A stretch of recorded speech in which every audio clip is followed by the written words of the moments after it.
हरिओम। जय श्री कृष्ण। ओम गणेश श्री पितृभ्यो नमः। मार्कंडेय पुराण में दर्शित रुचि मुनिकृत पितृस्तोत्र, जो केवल और केवल स्तोत्रों की बात करो तो केवल और केवल पितरों को प्रसन्न करने का एक ऐसा स्तोत्र, ऐसा अद्भुत स्तोत्र, चमत्कारिक स्तोत्र, जिनका प्रयोग बहुत लोगों के लिए हमने किया है, सबसे करवाया भी है, अद्भुत है। इसका संस्कृत जो पूरा स्तोत्र है वो मैंने पहले बनाया है, उसका लाभ बहुत लोग ले रहे, सबको अच्छा फायदा भी होता है।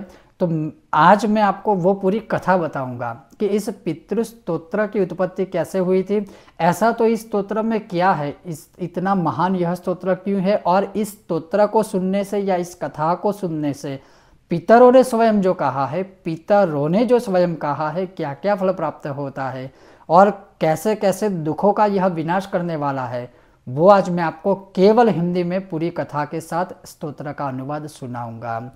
वीडियो शुरू करूं उससे पहले आप सबसे कहना चाहूँगा, आपको हमारा वीडियो पसंद आए तो लाइक, शेयर और हमारी चैनल को सब्सक्राइब अवश्य कीजिएगा, और साथ ही में बेल का आइकॉन दबाएं ताकि हमारा कोई भी नया वीडियो अगर आता है तो उसकी सूचना आपको सबसे पहले मिल पाए और आप हमारे विषय और वीडियो को सर्वप्रथम देख पाए। तो मार्कंडेय पुराण में यह बहुत लंबी कथा है, करीब करीब 1 से 2 घंटे का वीडियो बन सके उतनी लंबी कथा है। मैं आपको स्तोत्र का शब्दशः क्रमशः शब्दशः उसका अनुवाद सुनाऊंगा, लेकिन जो कथा है पहले की और इसके पीछे की अंत की कथा वो संक्षिप्त में सुना दूं।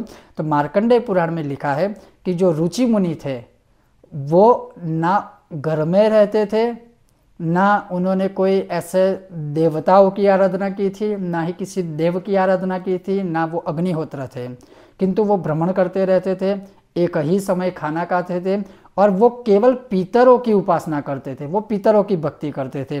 और उनका जीवन करीब करीब इतना बीत गया कि वो बूढ़े हो गए। बूढ़े होने तक पितरों की भक्ति उन्होंने बहुत की, इसीलिए पितर प्रसन्न हुए। और उनके पितर थे जिनकी सद्गति नहीं हुई थी, जिनको मोक्ष प्राप्त नहीं हुआ था, और वो पितर योनि में थे। तो उन्हीं पितरों ने उन्हें संकेत दिया, प्रसन्न हुए, क्योंकि वो पितरों के भक्त थे, पितृभक्त थे। तो उन्होंने उस रुचि मुनि को कहा, उन रुचि मुनि को कहा कि आप संसार क्यों नहीं बसाते हो, अर्थात आप विवाह क्यों नहीं कर रहे हो, क्योंकि जब तक आप विवाह नहीं करोगे और आपके वंश की वृद्धि नहीं होगी या आप विवाह नहीं करोगे तो हमारी गति, हमारी सद्गति, हमारी मुक्ति कैसे होगी, कैसे हो पाएगी। तो रुचि मुनि बोले कि मैं तो कर्म कर रहा हूँ, मुझे इस संसार में नहीं जाना है, मैं क्यों इस संसार में जाऊँ। और हमारे शास्त्र भी कहते हैं कि कर्म ही सबसे बड़ा श्रेष्ठ एक उपाय है जीवन में आगे बढ़ने के लिए, और जीवन को बिताने के लिए कर्म जो करना होता है वो मैं कर रहा हूँ। तब पितरों ने जो कहा वो शब्द खास याद रखिएगा। बहुत लोग जो सुखी होते हैं वो सोचते हैं कि ये तो हमें हमारा कर्मों का फल है, हमने बहुत कर्म अच्छे किए इसलिए हम सुखी हैं। लेकिन आज के समय में ये भी याद रखिए कि जो अच्छे कर्म करते हैं वो भी बहुत दुखी होते हैं, जो बुरे कर्म होते हैं वो बहुत सुखी होते हैं। तो मैं इसलिए आपको ये बीच में कह रहा हूँ। यहाँ पितर क्या कहते हैं कि ठीक है, सभी शास्त्रों में, हमारे ग्रंथों में कहा है कि कर्म ही सबसे बड़ा श्रेष्ठ धर्म है। जैसे रामायण में भी लिखा है कि कर्म प्रधान विश्व करी राखा, जो जस कर ऐसो तस फल चाखा। लेकिन पितर क्या कहते हैं मार्कंडेय पुराण में कि बहुत सारे कर्म या ज़्यादातर कर्म जो इस जन्म में मनुष्य भुगतते हैं वो उनके पिछले जन्मों का कर्मों का फल भुगतते हैं। तो ये भी जो आप कर्म भुगत रहे हैं वो आप अपने पिछले ही पूर्व जन्म के ही कर्मों को भुगत रहे हैं। लेकिन अगर आप कर्म को ही सिर्फ लेके चलेंगे तो फिर आप धर्म कैसे कर पाओगे, हमारी मुक्ति कैसे होगी। तो अवश्य आप विवाह कीजिए और अपने वंश की वृद्धि कीजिए और हमें सद्गति प्रदान कीजिए, क्योंकि हम पितर योनि में नहीं है, हम पितर योनि में जाने के लिए अभी भटक रहे हैं। तब जाके रुचि मुनि बोले कि हे पितर, वो उनको पितर कहते थे कि हे पितर, अब तो मैं बूढ़ा हो चुका हूँ, मुझ जैसे बूढ़े को कौन अभी स्त्री दे सकता है, कौन मेरे साथ विवाह कर पाएगा। तब उन्होंने कहा कि वो आपकी समस्या है, आप किसी भी तरह से विवाह कीजिए और सद्गति हमें प्रदान कीजिए।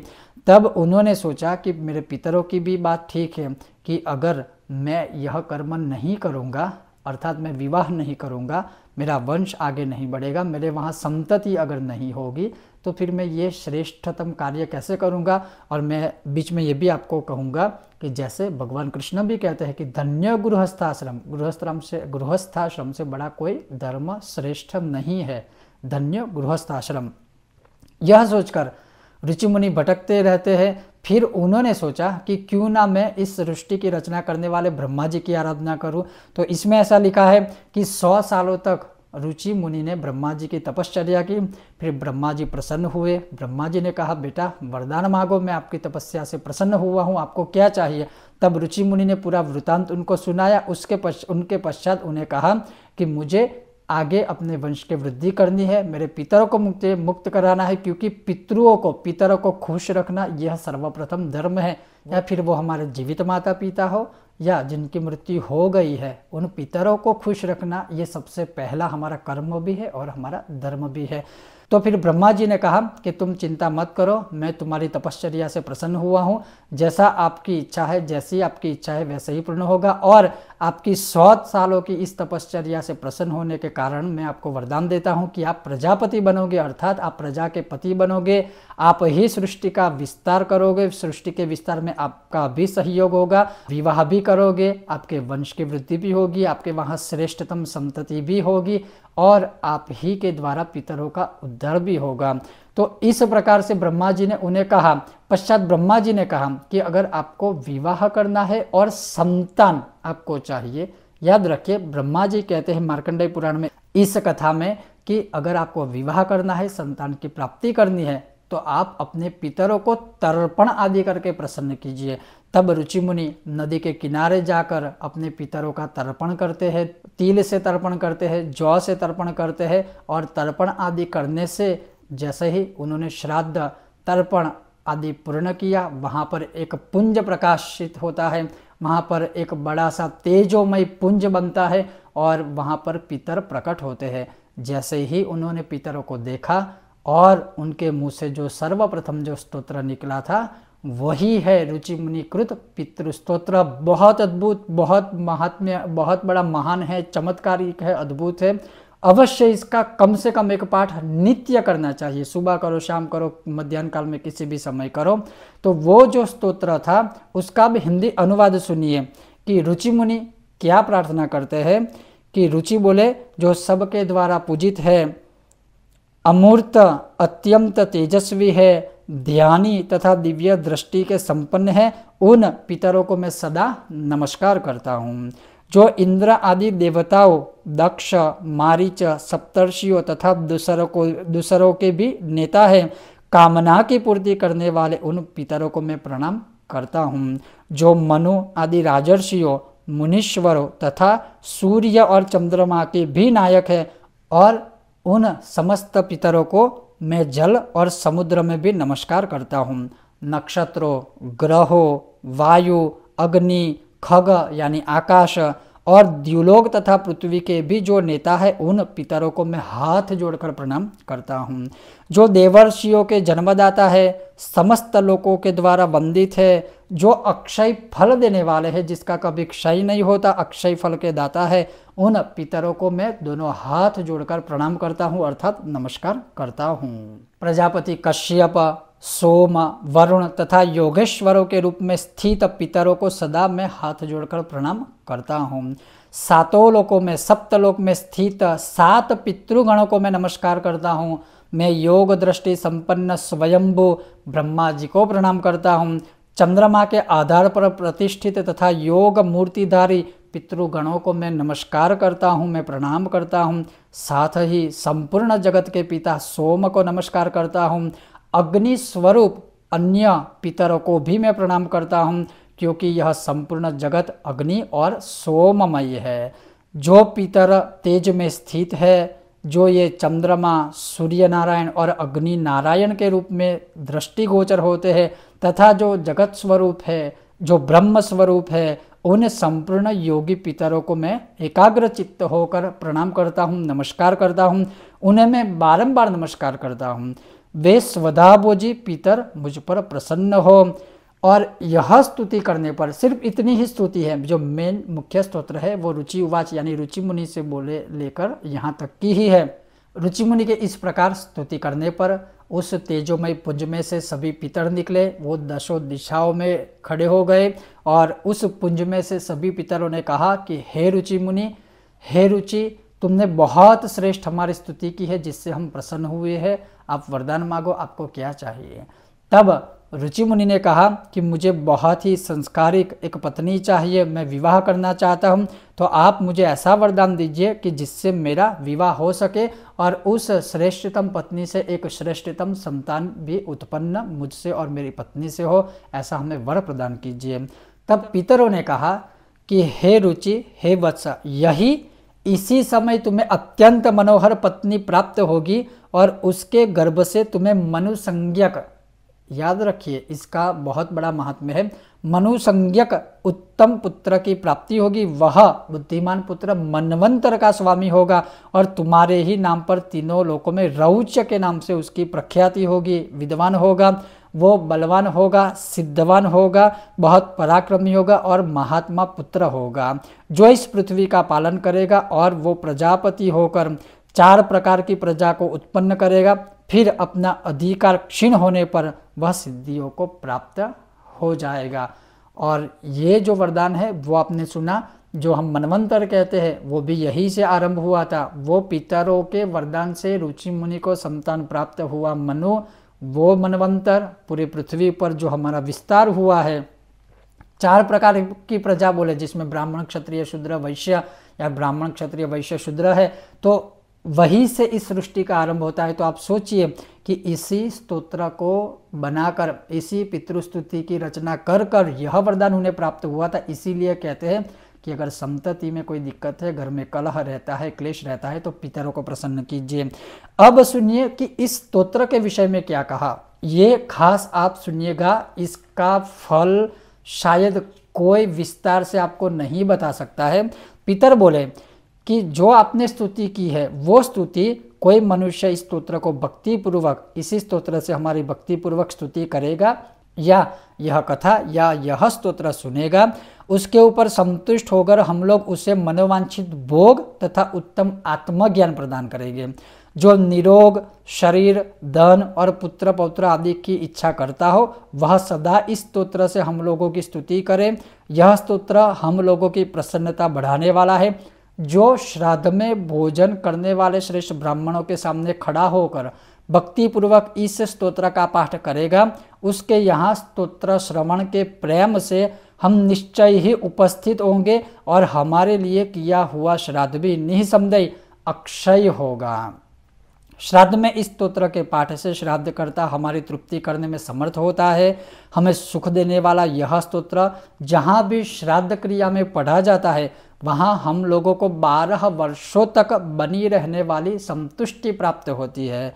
यह स्तोत्र हेमंत ऋतु में श्राद्ध के अवसर पर सुनाने से या सुनने से हमें 12 वर्षों तक तृप्ति प्रदान करती है। इसी प्रकार शिशिर ऋतु में यह कल्याणमय स्तोत्र हमें 24 वर्षों तक तृप्तिकारक होता है। वसंत ऋतु में इसको पढ़ने से या श्राद्ध में सुनाने पर यह 16 वर्षों तक हमें तृप्तिकारक होता है तथा ग्रीष्म ऋतु में पढ़े जाने पर भी यह उतने ही वर्षों तक तृप्ति का साधक होता है, हमें तृप्ति देता है। हे रुचे, वर्षा ऋतु में किया हुआ श्राद्ध यदि किसी अंग से विकल हो तो भी इस स्तोत्र के पाठ से पूर्ण होता है और उस श्राद्ध से हमें अक्षय तृप्ति होती है। शरद ऋतु में अगर श्राद्ध के अवसर पर इसका पाठ होता है या यह कोई सुनता है तो हमें 15 वर्षों तक के लिए तृप्ति प्रदान करता है। जिस घर में यह स्तोत्र लिख कर रखा जाता है वहाँ श्राद्ध करने पर हमारी उपस्थिति हो ही जाती है, हमें बुलाने की भी आवश्यकता नहीं है। जिस घर में अगर यह लिखित रूप से उपस्थित होता है या रखा जाता है। अतः महाभाग, श्राद्ध में भोजन करने वाले ब्राह्मणों के सामने तुम्हें यह स्तोत्र अवश्य सुनाना चाहिए, क्योंकि यह हमारी पुष्टि करने वाला है। इस प्रकार का आशीर्वाद देकर, वरदान देकर पितर वहां से अंतर्ध्यान हो गए।